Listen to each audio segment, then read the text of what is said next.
Hey y'all, my name is Sam and I am 24 years old. I'm a stay-at-home mom to one little boy and one little girl on the way.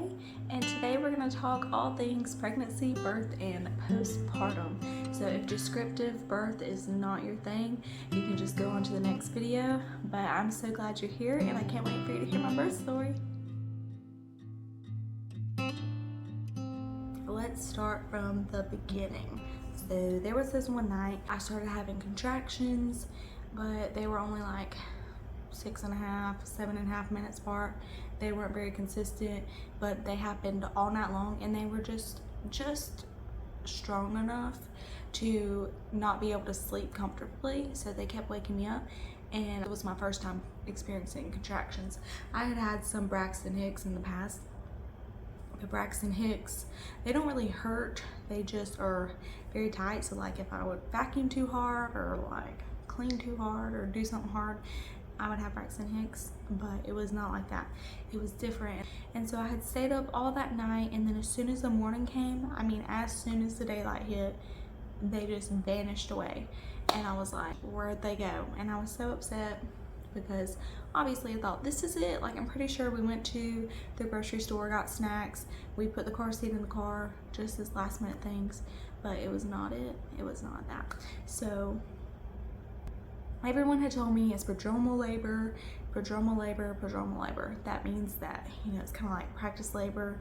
Your body's not really getting anywhere. It's just practicing contractions. Well, then the next night, same thing happened. As soon as it was like nighttime, my contractions would start, and then by morning time they would be gone. At this point, it's 2 nights like not being able to sleep, and that's exhausting when you're trying to sleep and you can't because there's contractions. So I think the 3rd night that it started to happen, my midwife told me to take some Benadryl and just sleep through them. So I took 2 Benadryls because that's what they said to do. That's the only medicine I took my whole pregnancy. I did not take a Tylenol, I did not take a Tums, nothing, until they told me to take Benadryl, and I was like, well, I'm exhausted, so I'm gonna take something. So I took the Benadryl, but it was like I was drugged through my contractions. So my contractions are still not very intense, but intense enough to not be able to sleep. And now I am drugged out of my mind because Benadryl knocks me out, but I could not go to sleep because of the contractions. So I was on my birth ball. I was just like completely out of it, but I was still having contractions like all night long, and it was horrible. So I would not recommend that. I would probably never do that again. Never gonna take Benadryl again during pregnancy. It was horrible. So after all of that, I think Monday came along, and I can't remember if I had just had a scheduled appointment for that time or if I had called and said, hey, I'm exhausted, can we come get me checked? Because I don't know what my body's doing, but it's very frustrating. It's really frustrating when your body's working hard, and I felt that it was real contractions, but nothing was coming out. So that day I went in and I was 1 centimeter dilated. Station wise, I think I was a -1, so she could feel the head, but it was very bouncy, so wasn't all the way down. And then I think I was 80 to 100% effaced at this point. So she was like, I know those contractions are annoying, but it wasn't prodromal labor because you're like almost 100% effaced, which meant that my cervix was super soft. As soon as you're 100% effaced, it's a lot easier to dilate. And so I was pretty encouraged by that, but also kind of sad because I'm like, I'm 1 centimeter, I got 9 more to go, and I've been laboring for daggone 4 days, and it's exhausting.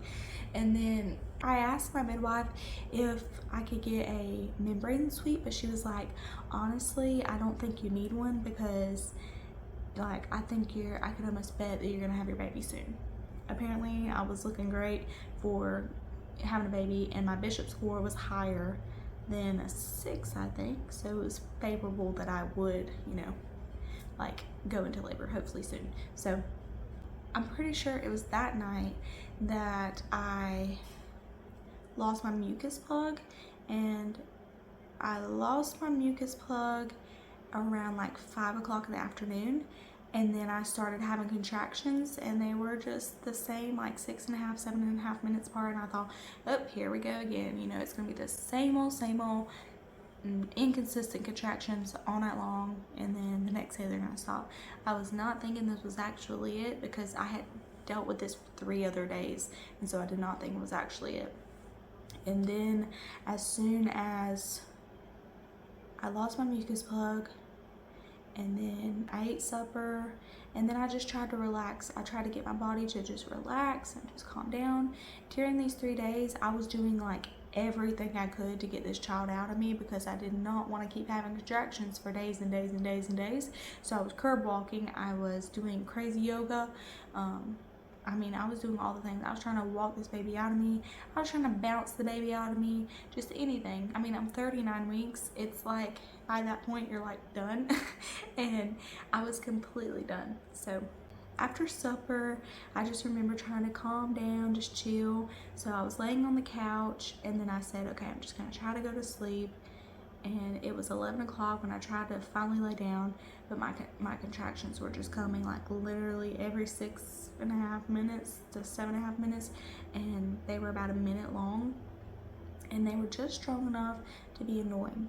And then they weren't really that intense. I'm just trying to describe it. It was in my back, and it was very tight. My placenta was in the front, so therefore I had back labor, and that just meant that all the pain and like pressure was in my back. So at this point, it was not bad at all. And then when I was laying on the couch, it was 11:56, and I heard a huge pop, and I was like, did you hear that? Because my husband was laying beside me, and he was like, no. And I was like, my water just broke. And he's like, are you sure? And I'm like, I am sure. And I go to the bathroom, and it's funny because it sounded like such a huge gush, and it felt like I had just like wet the whole couch, but it was just, my panties were just full of water, and it was clear, it was odorless, you know, all the good things, you know, the taco, the time, the amount, the color, and the odor, everything was good. It wasn't meconium. And I thought, okay, now I gotta tell my midwife, because they're gonna be looking to see how long after my water breaks for this baby to come, because that's kind of how they time it. You don't want to go too far past 24 hours because it can risk infection. So I called my midwife. I said, hey, just want to let you know that my water just broke. And they're like, okay, just wait and see what the contractions do, because at this time my contractions were, you know, they were 6 minutes apart when my water broke. And then shortly after we called, we're trying to like get the birth center bag ready. We're trying to, you know, get everything. My husband had not packed a single thing, because he's a procrastinator. I am too, but I had to have most of it packed up. Had all the baby stuff packed up. I just had to like throw like chargers and yada yada in there from me.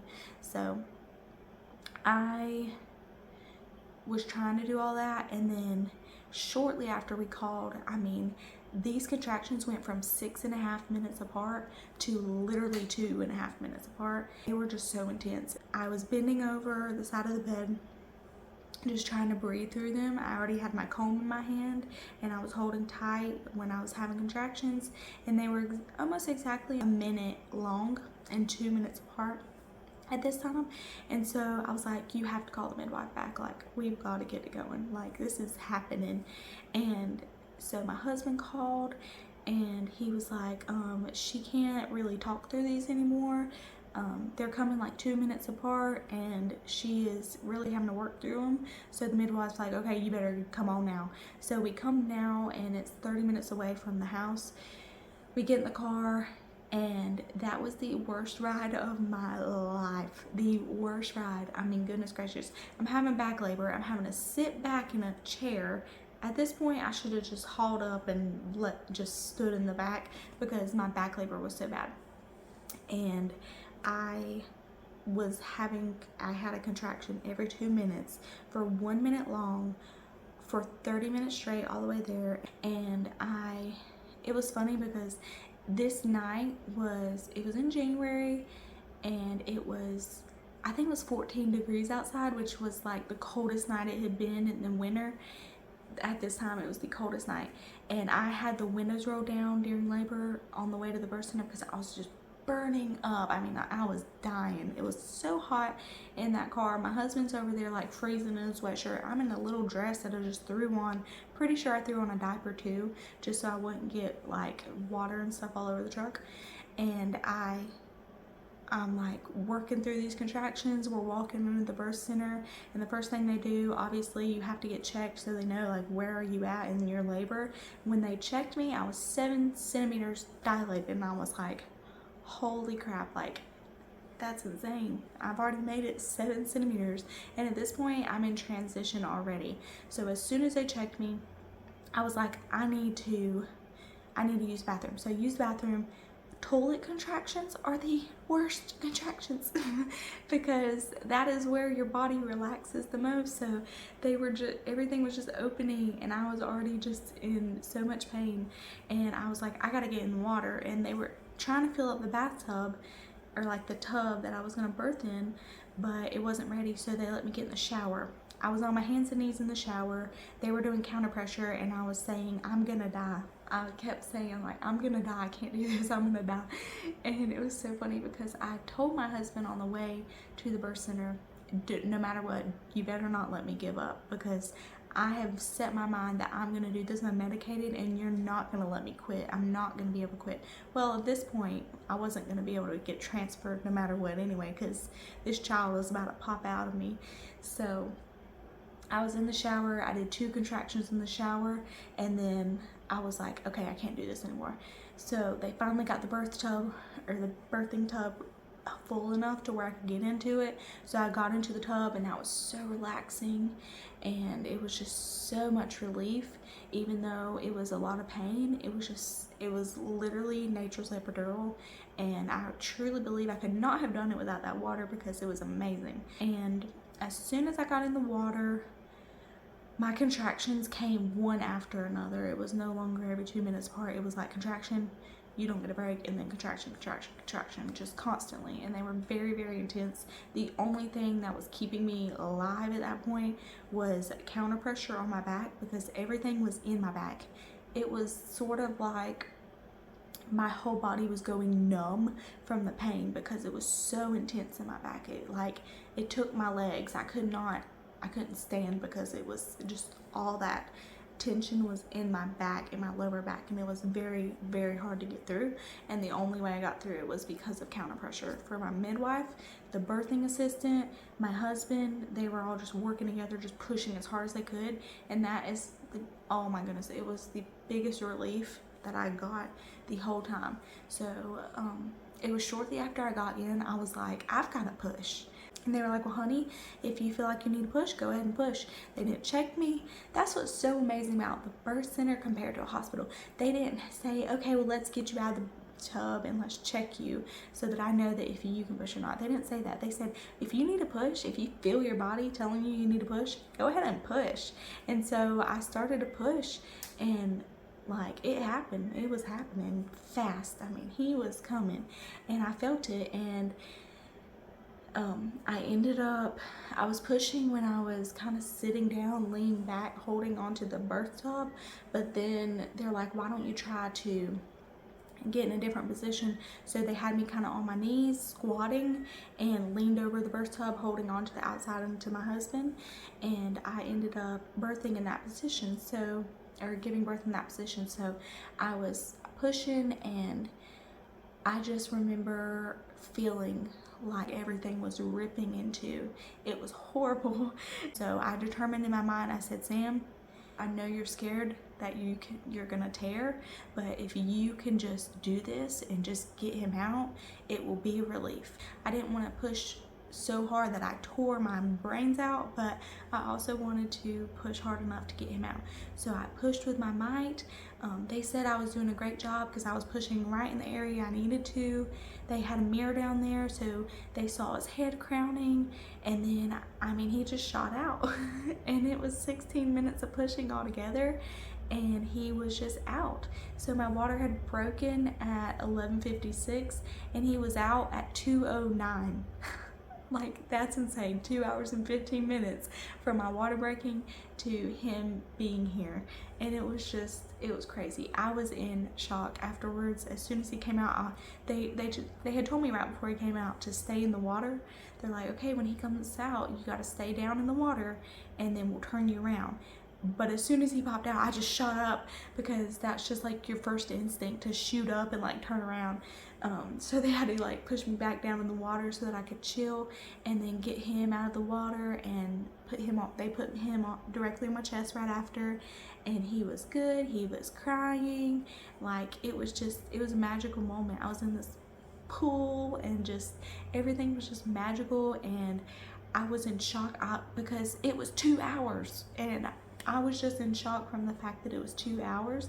I could not believe it. I was just freaking out. I was like, I cannot believe I just did that. I just did that unmedicated. Like, I did that because I had prepared for so long, and so many people said, you can't do it. You don't have a high pain tolerance. There's no way.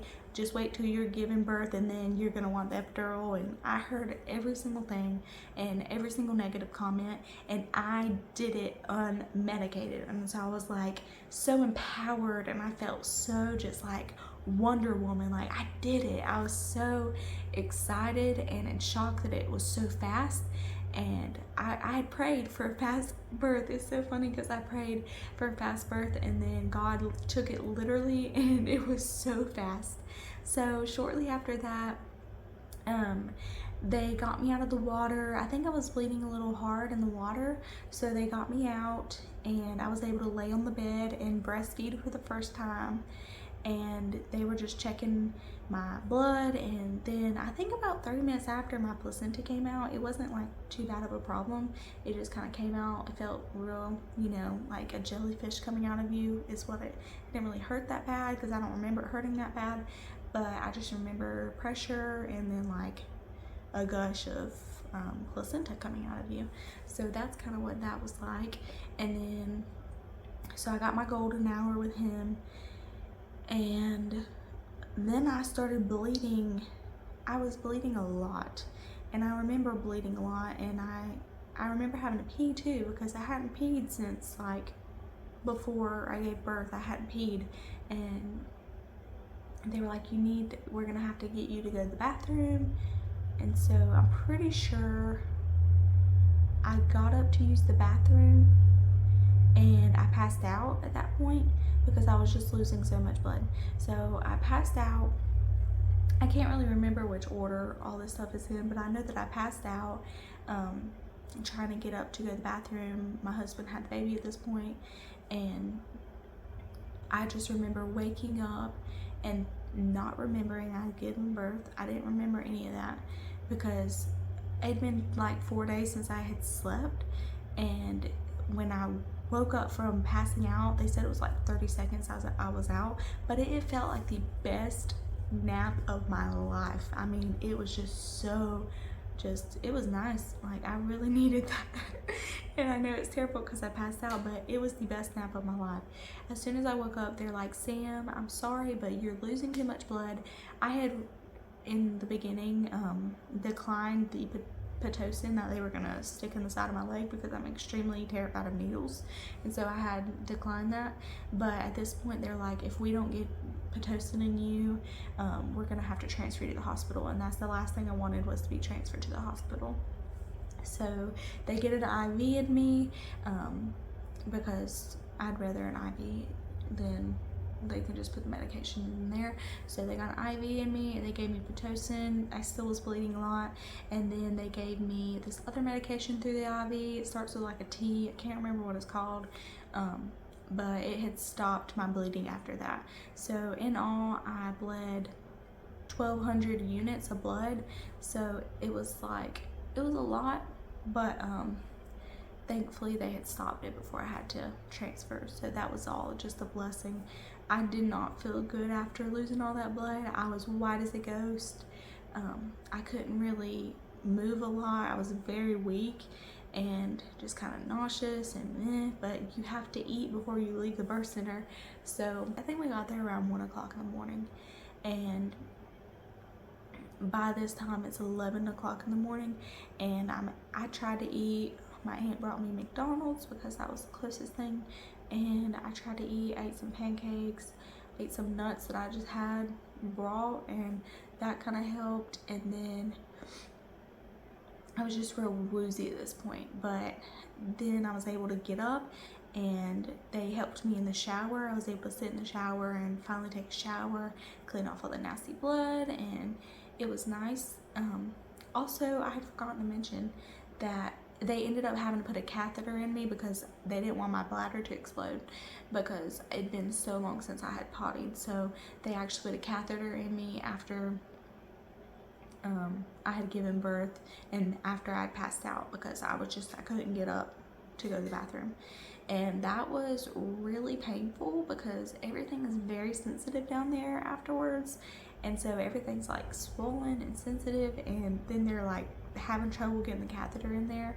That was horrible, but it was very much a relief once they got it in there and got all the pee out. And then they also had to stitch up my labia because I had like a 1-degree tear that wasn't stopping bleeding. So I think they put like 1 or 2 stitches on my labia, and then that was good. And it was kind of like in the inside of me, so they couldn't, like, they needed to stitch it up to get it to stop bleeding and everything. That was also horrible. The lidocaine that they have to put around that to numb you for the stitches, that was worse than birth itself because, like, you don't need bee stings down yonder when you just gave birth. It's very, very tender and very swollen. So that was not fun. I think the most painful thing of all of it was, since I was bleeding so much, they kept having to do the fundal massage over and over and over to make sure my blood clots were coming out. And, you know, they check all that stuff and they measure the pads and everything to see how much blood you're losing. And that fundal massage hurt so bad unmedicated. As soon as I had given birth, I was like, give me the ibuprofen, give me the Tylenol, because I hadn't taken anything in 9 months. And so I was like, give it to me because this stinking hurts. The fundal massage was so horrible on your stomach. So it was not fun, that part. I was able to sleep just a little bit in the morning time while Peyton held the baby, and it was beautiful. It was a wonderful day and a wonderful birth. And then I got to go home and be in my own bed. My dad came and saw the baby, and it was wonderful. So all in all, I would not change a thing. Obviously, it was kind of scary to hemorrhage, but it happens a lot of times when you do have a very fast birth like that. So I didn't think I was gonna hemorrhage, but I kind of expected it after it happened so fast because I already had the information and I knew that it can happen if you have a really fast birth. So after all of that, they kind of just chalked it up to, yeah, it's probably because you had a really, really fast birth and you're a first-time mom, and that was crazy fast for your body. And that's just it was just very fast. So that's how that all happened. 2-hour and 15-minute labor pretty much, because before my early stage of labor, I can't pinpoint where it started because I'd been having contractions for like 4 days at that point. So I always just say I had a 2-hour labor because that's when active labor started, because as soon as my water broke, that's when it got real. That's when the pain started. And that's when we had a rush to the birth center because baby was coming out. So water birth was amazing. The other thing that I did to prepare for my birth was breathing exercises. In for 4, out for 8. That's part of the hypnobirthing. It was really helpful. I remember in the birthing tub or birthing pool, they had told me, like, your breathing is wonderful, great job breathing, because I could breathe through my contractions really well, and no matter how painful it was getting, I was trying to breathe through my contractions in the same in for 4, out for 8, and I really do think that helped with the pain. It helped open me up. It helped just relax my down there parts because they have to be relaxed to be able to get the baby out, and I knew all these things, so I just tried not to tense up. I did scream pushing. I always said, why does everybody scream? Like, you're not supposed to scream, that tightens up down there. But honestly, it helped me get the baby out by screaming, because it wasn't like a high pitch. I mean, my husband thinks it was high pitch because it was in his ear, but it was more of a like, just like, ah, like, you know, like very open mouth, deep pushing while screaming. And so it did help.